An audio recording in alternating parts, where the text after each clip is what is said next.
Hello students, after the process of parturition, now let us see the process of lactation. So in the lactation process, what happened? The secretion of the milk from the mammary gland for the baby, it is called as the process of lactation. So lactation means the process of secretion, actually the process of production and secretion of milk from the mammary gland after parturition is called lactation. So just see, in this process of lactation, what happened? From the mammary gland, the secretion of milk occur and it may extend up to 6 months. So just see, first of all, the milk production, how it occur. Inside the mammary gland, there are numbers of alveoli are present. They are known as the mammary alveoli. So those mammary alveoli, what are these actually? They are the epithelial tissues. So just see, suppose these are the epithelial tissue. So this epithelial tissue will produce the milk. So one more thing you should know, actually what is milk? Milk is the saliva, combination of saliva and the oil. So what happens? So this epithelial tissue, they release the milk, and this milk actually will be accumulated in the lumen, or that vacuole, that empty space of the alveoli. Now from this alveoli, it will go to the small passage, that is the mammary tubule. After this alveoli, there is a narrow tube. That tube is called as mammary tubule. So from the mammary tubule, it will go to the ducts, and from the ducts it will be stored in the ampulla. And whenever the baby, they sucks the mammary gland, then after that, from the ampulla, that lactiferous glands start to secrete the milk. So that is the process of the release of the milk. So just see, what is the process of lactation. So first of all, the lactation process, the lactose or that milk production is the lactation process. We have two terms here. One is lactogenesis and another is the galactogenesis. So what is lactogenesis and galactogenesis? Lactogenesis is the production of the milk. So who is actually responsible for the production of the milk? The production of the milk is initiated by one hormone, and that hormone is the prolactin hormone. So just see, what is actually the process of lactogenesis. What happened after the process of parturition, or at the time of parturition? What happened? That from the body of the mother, whenever estrogen and progesterone was releasing, estrogen and progesterone actually gives a process, or that maintenance of the pregnancy period, which actually initiated by this hormone estrogen and progesterone. Now whenever this process of parturition have to begin, then the brain start to release oxytocin, and that oxytocin is actually reduce the level of estrogen and progesterone, because of what actually the process of parturition had taken place. Similar way, what happened, due to the low level of estrogens and progesterone, this also stimulate the release of prolactin. And whenever this prolactin is released from, the anterior pituitary of the mother's pituitary gland, it is actually causing lactogenesis, or this process is the production of milk. So milk is produced by a process of lactogenesis. under the influence of the prolactin hormone. Now just see what is the term lactogenesis means. So lactogenesis means the continuous secretion of the milk up to 6 months. So just remember what is the term. These two terms differentiates actually. So what happened? Lactogenesis means only the production of the milk. Okay, and the next one, galactogenesis means the continuous flow of milk release up to 6 months of period. So this is actually influenced by numbers of hormones. What are these? These are growth hormone, this is thyroxine, as well as the cortisol hormone. So these hormones, that these three hormones actually, it help the mammary gland to continuously secrete, or that flow of milk can be up to 6 months by this release of this hormone, growth hormone, thyroxine and cortisol.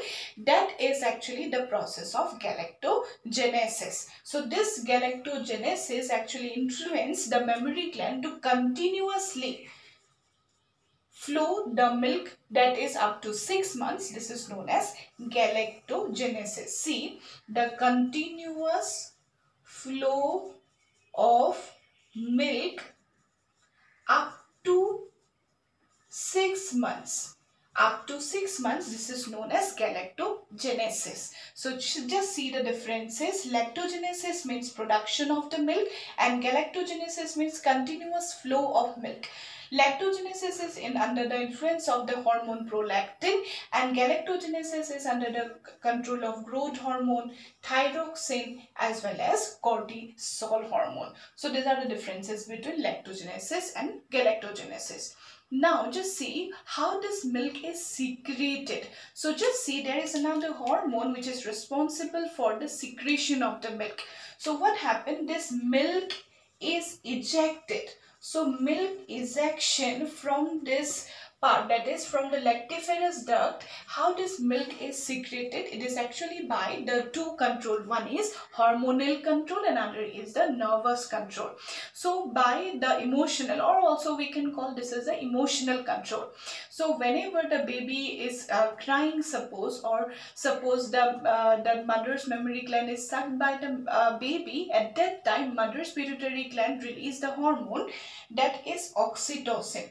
So this oxytocin causes the ejection of the milk from the lactiferous gland. So this process of ejection of the milk is actually under the control of another hormone, that is oxytocin. So just see, this is the process. Now just see the composition of milk. Now let's just see the composition of milk. See, this milk is actually the water, basic constituent is water, where both the organic and inorganic substances are present. One nursing female, that means just after parturition, one lactating female can release around 1 to 2 liters of milk per day. So milk is released by the female is around 1 to 2 liter. So just see what are the composition of milk. First of all, it is going to have fat. That fat are in fat droplets, but its constituent is very much less. Basically, it is going to have the milk protein. So what are the milk proteins? See, it is going to have casein. Already we know what is casein, and lactalbumin. So these are the proteins, and along with that it is going to have the sugar, that is lactose sugar. So the next one, it is also going to have very highly rich in some minerals. Some mineral salts are sodium, calcium, phosphate. This type of salts, mineral salts, electrolytes are very much high in milk. But a very important thing you should know, that the milk is it is going to have less content of iron. So iron is very much less in milk. So another component of the milk is, it is also fully contained with numbers of vitamins, but one vitamin, that is vitamin C. Vitamin C is very much less. So vitamin C is less in milk, but other than the other vitamins, they are normally present in the milk. So that's why milk is called as the complete food for a baby. So the baby requires whatever the amount of food it requires. See, protein, carbohydrate, fats, everything are present in milk. Along with that, it is also going to have water, also electrolytes. All of these things are present in milk. So that's why the milk is called as the complete food. So this is known as the complete food. Why it is called as a complete food? Because this milk is going to contain all of the biomolecules like carbohydrate, protein, fats, then different types of electrolytes, ions, and along with that vitamins are also fully present in the milk. Now to see what is the first milk is known as. So the first milk that is released by the female for about 1 to 3 days, this is known as colostrum. So this is a term here we will use. What is colostrum? Colostrum is the first milk produced by the female just after parturition. That means after parturition. After parturition up to 2 to 3 days, this is known as colostrum. So what is that colostrum actually? This is yellowish milk and it is very much thicker. So their consistency is a little bit thicker also, and it is yellowish in color. So this is the first milk produced by the lactating woman. Along with that, we should know that it is thicker also. It is thick and it is yellowish. So what is that? This milk is very much important for the baby. Earlier time, it was actually one belief that the first milk was not provided to the baby in the village areas. But nowadays, it was known that this first milk is very much important for the baby, for the immunity content. Why? Because the first milk contain one highly important immunoglobulin, that is IgA. Immunoglobulin A is very much higher in colostrum, and that's why it's very much important for the baby, so that after birth the baby should actually fight against those pathogen which is entering in every after breathing, that different type of foreign particles can enter. Due to all of these conditions, the baby have to fight all these pathogens. So for that reason, they need to have this immunity, and that immunity will be provided by the milk. Already we should know the milk, this actually contain this IgA. What type of immunity the baby will get? The baby will get the passive immunity. So this is the passive immunity. So what happens? This milk, this is going to have the IgA, immunoglobulin A, which is providing the passive immunity to the baby.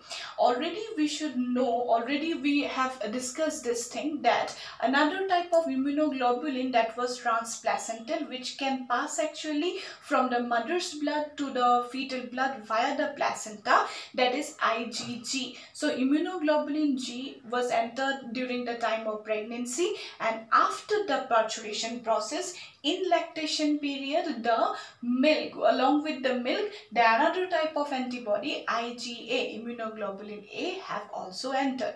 Both of them, IgA as well as IgA, they provide the passive immunity. So that is about the milk component, and that is going to provide the immunity so that it can fight against those pathogens for about 6 to 7 months.